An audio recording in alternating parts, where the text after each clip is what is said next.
একে বলে রীতিমতো অন্ধকার থেকে আলোয় ফেরা। তার কারণ হচ্ছে দুর্গাপুরের প্রাণকেন্দ্র সিটি সেন্টারের মতো এলাকায় সরকারি আবাসনে যে সমস্ত সরকারি কর্মীরা থাকেন তারাই পথবাতি থেকে বঞ্চিত ছিলেন।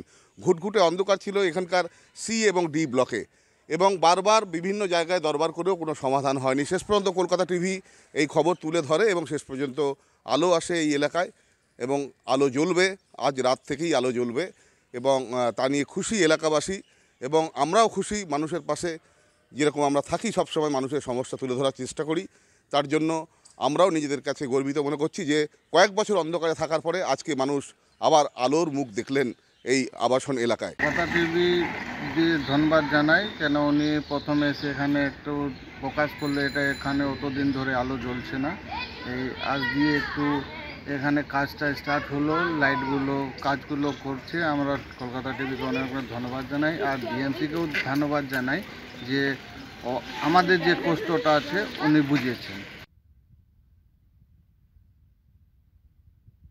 সত্যি আমাদের সঙ্গে অসংখ্য সহযোগিতা করেছে বলে আজকে এই লাইটের ব্যাপারটা আমরা দেখতে পেরেছি। কতদিন ধরে অন্ধকারে ছিল? হ্যাঁ, মোটামুটি 12 বছর, না 12 বছর তো হবেই, 12 বছর। না না, প্রচন্ড লাইটের সমস্যা মিটে গিয়েছে, লাইটের কাজ করছে, এবং যেগুলো কেবল ফল্ট আছে সেগুলো তো সময় লাগবে। বন্ধ আছে সেগুলো